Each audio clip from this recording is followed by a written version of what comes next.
Hello, you're watching News9 Live. The milk war is spilling over yet again in the south. It was first Amul versus Nandini in Karnataka, which became a huge election issue and one that evoked Kannadiga pride and securing the state's milk economy. And it's now Aavin versus Amul in Tamil Nadu. Chief Minister Stalin wrote to Home Minister Amit Shah asking Amul to desist from procuring milk from state cooperatives' milk sheds in some of the districts of the state. Stalin said that even as it creates unhealthy competition between cooperatives that are in the business of procuring and marketing milk and milk products, he added in a tweet, and I quote, "The decision of Amul to operate in Tamil Nadu is unfortunate, detrimental to the interest of Aavin, and will create unhealthy competition between the cooperatives." Regional cooperatives have been the bedrock of dairy development in the states and are better placed to engage and nurture producers. Therefore, I request Honorable Amit Shah to direct Amul to desist from procuring milk from Aavin's milk shed area. Close quote. Now, even as local brands do stand for cultural affinities, is the milk war brewing in the south more about securing local markets and therefore the economy? What about the choice of consumers in this pail of milk, as it were? What is the real story here? Is it regional pride or something else altogether? Let's debate. In the studio with me, my colleague Karthik Malhotra. Also joining us, S. Venkat Narayan, political commentator, S. Muralidharan, political analyst, Ramesh Sethuraman, senior journalist, and Shyam Prasad Meka, political analyst. A very warm welcome to all of you. I shall come to you in a bit, but first let's set the context. Like I said, what is it about? Is it about regional pride? Is it about I am a Kannadiga, I am a Tamil and therefore my local brands, or it is something else? Karthik, I turn to you for this. Tell me something. This has been going on for some time now, like we saw election issue in Karnataka, but is there kind of business sense behind it? So there are two ways to look at it, Sudha, and thanks for having me on your show, and it's a pleasure being with you. What are we really fighting for here? Are we fighting for the consumer in the state? Are we fighting for the milk producers of the state? Or are we fighting to safeguard the interest of a cooperative federation and contributors to that cooperative federation? Right. And if you look at it from any of these prisms, the answer is very clear. With more competition coming into the state, consumers tend to benefit on quality, on price, on variety. The allegations against Amul, and I say allegations here, are that the farmer producer organizations and the self-help groups both will be paid more handsomely than what the state federation has set the prices at. Yeah. So, with competition coming, will the producers benefit more? Again, the answer is yes. They will get more for every litre that they produce and sell to competition outside of the state's own cooperative federation.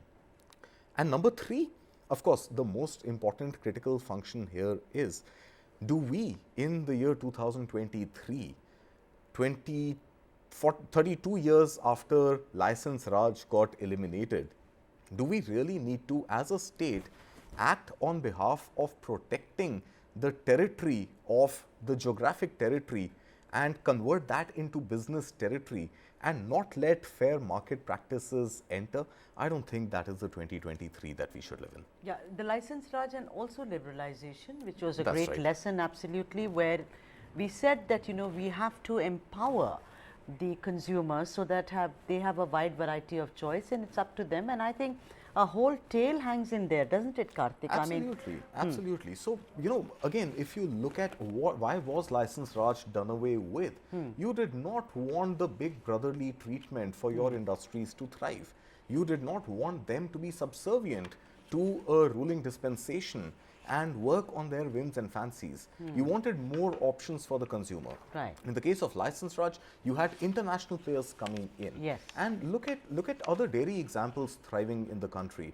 Nestle, for example, does most of its procurement from a small township of Moga in Punjab. Now, should Nestle not have entered Punjab and let Werka, which was the local dairy, continue to run a monopolistic dairy business? Absolutely not. You just reminded me, Varka, Karthik, remember those butter, that green packet? Oh, I remember. So, you know, in my childhood, my father was in the Air Force and he was posted in Ambala for many, you know, tenures of white his butter career. bhi aata tha, Karthik. White butter aata tha. Yeah, I you used to know. get the flavored milk Yeah, in the small little bottles. Yes. But did the state, by permitting or by restricting competition to come in, permit a state-owned monopoly to exist? Definitely not. We don't want monopolies to exist. We don't want a scenario where the consumer is at the end of the day forced to consume a particular brand just because they choose to live in the geographic confines of that state. Absolutely. And let me turn to, he set the context so well. So, you know, something that a lot of consumers do think. Let me now go across to Muralidharan. Muralidharan, is this Aavin argument more about being a Tamil, you know, living in Tamil Nadu? This is what, you know, or it is, we've all moved on, no? I mean, my grandmother used one bar of soap, which I didn't. I mean, I moved on.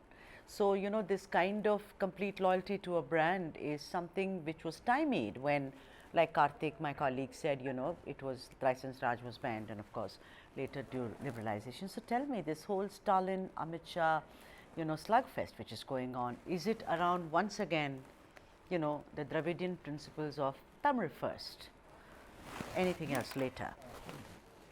Yeah, I think Karthik hit it on the head. Simple reason, the consumer benefits if there's competition.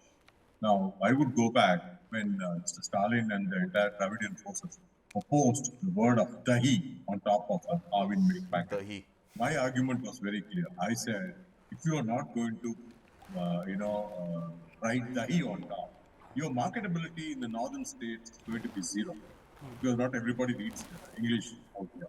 Okay, compared to the English knowledge level vis-a-vis south, its north is pretty low. So one is you're going to lose out in the competition. One. Second is, I don't know whether you know or not, the erstwhile minister for Aavin, Minister Nazar, was recently changed. That's right. By another. That's because of some form of corruption within DMK. It started with the Diwali sweets, where they were trying to procure sweets from outside using a tender. And that had come to light, and I think a few journalists exposed it, saying that, you know, when you have Aavin, who can produce all the milk sweets, why are you procuring from outside? So this corruption, it's always known. Now, if the chief minister is complaining that, you know, Amul is buying at a, you know, higher price and we are losing out in the market, and that cannot be, you know, taken so seriously, because he should understand it's a free market. Everybody has a right to do whatever I can. Amul being a giant, they would go for a kill, and they already hurt by that, you know, that dahi sentiment. Right. So obviously they're not going to spare them. I think same thing happened in Karnataka also. And The Amul being Nandini a war. giant, Yes, yes, Murali, you're right. See, if you have to survive, you have to buy it at higher price. Yeah, It's your farmers. End of the day. Yeah, sure. And you know, I did not want to bring Nasir because I wanted to be completely in the ambit of what the Chief Minister is saying. But of course, Nasir is a very important element. Recently, he was moved. There were corruption charges. Of course, several other ministers, PTR Madurai being one, the finance minister was also shunted, if I may use that word, to IT. Let me come to Mr. S. Venkat Narayan. Mr. Venkat Narayan, you know, I just want to know from you that, I think that we've lost connection to Mr. Venkat Narayan. We'll wait up for him, but in the meantime, let's go to somebody else. Ramesh Cheturaman. Hi. Ramesh, I just want to know from you that, you know, the other thing is about pricing. When the Nandini war happened, Nandini versus Amul war happened in Karnataka, you know, people who were, all the political parties jumped into it. Let's not talk about that. The elections are over. But then, you know, apart from Kannadiga pride, etc., they said, look at Nandini. Nandini is so much cheaper. I'll tell you what, it is 39 rupees per litre, whereas Amul is much more expensive. It will be 54 rupees a litre. So they said pricing is something which is crucial. I mean, I'll come to you in just a bit. I want to turn to Karthik. Karthik, don't you think that really matters? Because milk is an essential. Every household consumes milk unless you're lactose intolerant. That's right. You know, but everybody, so do you think this kind of 39 rupees dekhiye aap or 54, do you think that kind of a thing really matters and we should stand by what is cheaper? So not necessarily always, Sudha. Okay. You know, what happens is, of course, you know, demand and supply curves meet their equilibrium at a certain point. Okay. And that sets the tone of what the consumer is willing to at large pay for a particular commodity. Right. Now, one could argue that milk is a homogeneous product.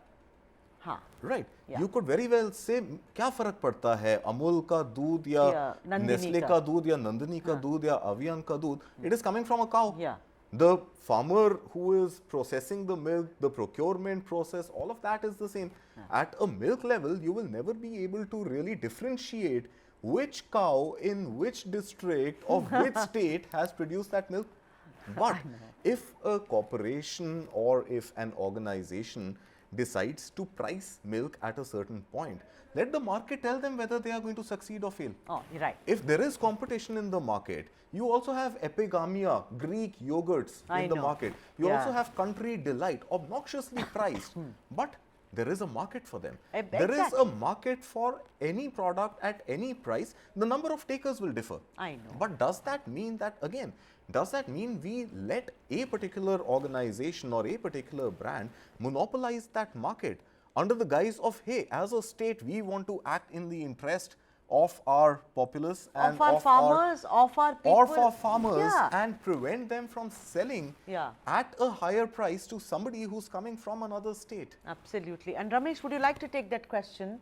You know, what Karthik of course said, but I want to hear your point of view on this, that pricing being very, very important. You know, a lot of people in Chennai, for instance, said, why should we shift to something else? We have other local brands also when we go to the supermarket, but they are very expensive. Yes. Literally, the fodder cost was zero for the farmers. In return, they were getting all the benefits and all the byproducts. Let's say the cow dung, they were using it as an organic manure. They didn't have to. So it's like a vicious, what do you call, a natural farming cycle, whatever it is, self-sustainable, right? So whatever the milk they were getting, it's almost like a free of cost for them. So that's the way it was working. But today, if you look at it, they have to buy these animal feed from external sources. They have to spend a lot of money in maintaining these cows and so many other things. So as a result, the production cost for milk continues to go up. And the second thing is, many farmers, as we know, are giving up farming or letting their lands for let us say lease or something. That is on one part. The second part, what is they see this having cows and all as a costly and tedious affair because they can't have enough workmen for salary or something because the cost of the labor is also good and so many other things. So one side Aavin is procuring it from the cooperative society.